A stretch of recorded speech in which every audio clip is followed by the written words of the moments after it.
Hello everyone, Lore Master of Sotek here, and I just wanted to make a video kind of talking about, it seems like a lot of stuff is going to be coming out this week, in particular tomorrow, which is Thursday, time of recording.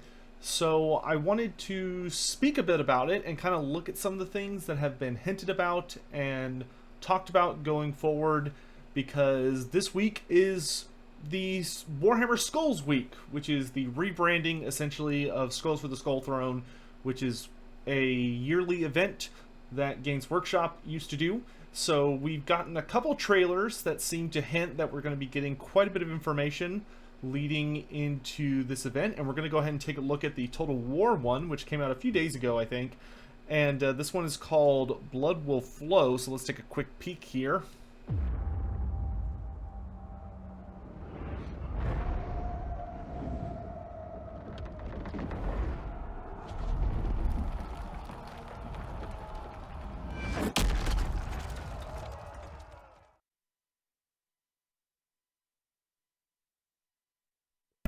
Yeah, so pretty straightforward. Looks like somebody lost an axe, which is probably indicating that, if I had to guess, last week and the week before that, we had a ton of information come out about Kislev. We essentially had their faction trailer. We got to see a whole bunch of their units. We also saw the release of their second legendary lord, Kostalton, the supreme patriarch of the oligarchy. And is it oligarchy, or is that the wrong one? It doesn't matter. You know what I mean. But in any event, this is what is going to be the really important thing, which is that tomorrow we are going to have the Warhammer Skulls Showcase, which I am going to be live streaming it. I'll be live streaming it over on Twitch at www.twitch.tv/loremasterofsotek, and it will be going live at noon my time, but this has all of the different time zones for you, so these are all starting simultaneously. It's just, you know, adjusted for time zone. I am super excited for this event. I suspect that we're going to have the reveal of the legendary lord for the Khorne faction, as well as maybe getting a breakdown of some of their units, maybe a full trailer from the perspective of their legendary lord or something along those lines. I am very, very much looking forward to it, but it's not the only thing that's going to be getting revealed on this date. There's actually going to be a lot coming out. Some things Games Workshop has actually confirmed. They have some folks working for them now who have emailed me personally, and from what I've heard, there's going to be brand new video games being shown off, a lot of video game related stuff that seems to be primarily what Skulls is featured on. So they are apparently going to not only be revealing a lot of updates and DLCs and free LCs and all that nonsense for games that are already out and established, they're also going to be announcing brand new games. Apparently enough of them. It seems like Games Workshop is kind of pushing to make this almost like their own little version of E3, where it's all Warhammer themed, but they're covering lots and lots of games news, and checking in with various developers and all sorts of stuff like that, which there's actually another trailer that came out 2 days ago, or a teaser, which what we just watched from Total War is what I would call a teaser, not a trailer. And we have another teaser I would like to take a very brief look at, so check this out. But one should always be careful seeking favors of goddesses. One never knows quite how it will end. So that was posted on the Facebook page of the Vermintide developers. They posted it over on Facebook, and if you couldn't tell, it is clearly Carillion saying that one should always be careful with asking goddesses for favors, because you might not know how it ends. And it seems to show the Oak of Ages in the background, which is, of course, the legendary home of the Wood Elves and also the court of Ariel and Orion, which, based on where we're at in the Vermintide storyline, it is very likely that Ariel has already been wounded, which, for those unaware of the end time storyline, fairly early on in the end times. Essentially, some of the opening events are that the Skaven, of course, swarm out literally everywhere and try to destroy much of the old world and the new world. They lose in a fair amount of places, but they're also successful in a number of areas. But another event is that Bretonnia gets thrown into civil war. And kind of at the big culminating fight for the Bretonnian Civil War, which has been raging, I think, for like 2 years by this point. But the Bretonnian Civil War builds up to a big final battle where King Luin Leoncoeur is bolstered by his allies, the Wood Elves, and they go out to battle Malobod the Black Serpent, who is actually Luin's son, his illegitimate son, who has denied the Grail because he figured out that Lilith is actually the Lady of the Lake, and he did not like her relationship with his people and wanted to break them free of it. But unfortunately, Malobod, in order to build up enough power to deal with the lady and her servants, turned to Archon the Black, who is a big servant of Nagash, and also set circumstances to get Malobod the Blood Kiss, so he became a vampire, and he became a very, very powerful vampire, who Archon also blessed with I guess a curse or a prophecy that he could only be killed by an immortal. So he ends up going to battle against Luin Leoncoeur along with the Wood Elves, with Ariel actually leading them into battle. But Ariel, during the battle, gets wounded by Lilith, because Lilith essentially shoots her with a arrow, or it's not exactly well explained how she gets her, but Lilith essentially has her shot with a weapon that poisons Ariel's body and is going to kill her.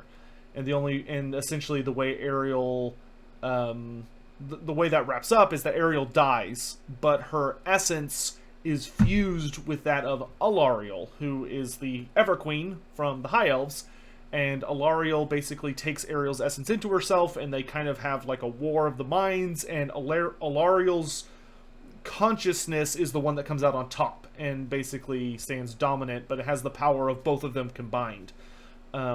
So they become like the one true avatar of Aisha, because they were technically both avatars of Aisha in a sense.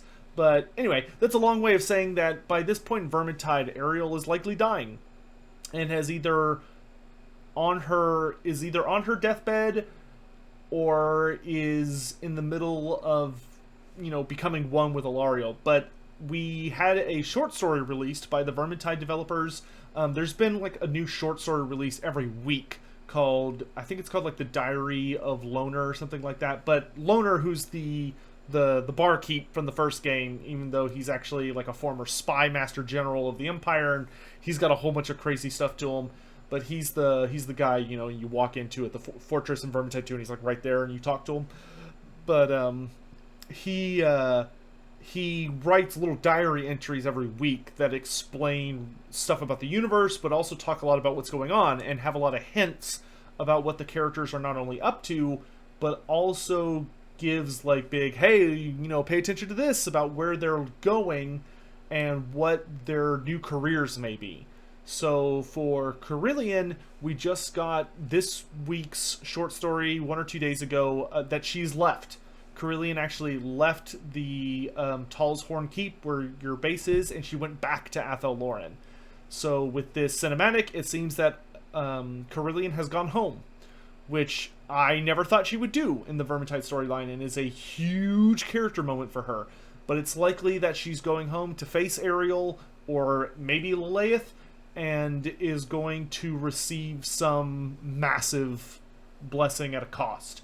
But this is likely going to give her her fourth career, because for most of the characters, it seems that their fourth careers are, in a sense, the careers that they're kind of flowering into, where you have, Marcus having embraced his Bretonnian heritage and having somehow encountered the Lady of the Lake against all odds and becoming a Grail Knight because she's desperate. And then Barden taps into the roots of his father and his uncle, and ends up becoming a an engineer, but he's doing it based on memory and his own inventions. So he's definitely an outcast engineer, which is the name of the career. And now Carillion is going home to Athel Loren, which likely means that she is going to be acquiring her 4th career, which I think will be announced tomorrow. So we are looking, at the very least, I think we're going to have a very exciting time tomorrow, because we're looking at Creative Assembly showing off the Legendary Lord for the Khorne faction, which is not a huge secret. If you've been paying attention to like the Reddit, it's already known who it is. But the official announcement will be tomorrow, and I'm very, very excited for that. I'm not going to talk about who it is until the official announcement. But we're going to be finding out who the Khorne Legendary Lord is to start. I also think we're going to be finding out what Carillion's 4th career is. Personally, I'm putting my money on Sister of the Thorn. So I think Sister of the Thorn is going to be her 4th career, because she already, she's got Waystalker as her base career. Then she has a High Elf career, being the Handmaiden, aka kind of the Sister of Avalorn, where she's like a handmaiden to the Everqueen kind of career. And then she has her Dark Elf career, being the Shade. So I think her 4th career is going to be, once again, back to the Wood Elves, and is going to be a Sister of the Thorn. She's going to have all these cool powers to do with Ariel. I'm hoping she's going to have a Blackbriar Javelin as her new ranged attack, or ranged weapon, or maybe it'll be like a melee weapon that has an alternate firing mode, so you're able to throw it at people, but it also operates like a melee weapon. I don't know, we'll have to wait and see. But I am very, very excited to learn about that, and of course there's probably going to be tons of stuff announced. I've already seen a couple of companies kind of coming out and mentioning some stuff they're doing. For instance, the new Necromunda Hired Gun guys are basically just giving a free LC out where there's an alternate skin for the playable character, which is a game I definitely am going to play, but I'm going to wait until it gets a big patch, because there are some things I'd like them to fix about the game before I play it, but it looks really fun.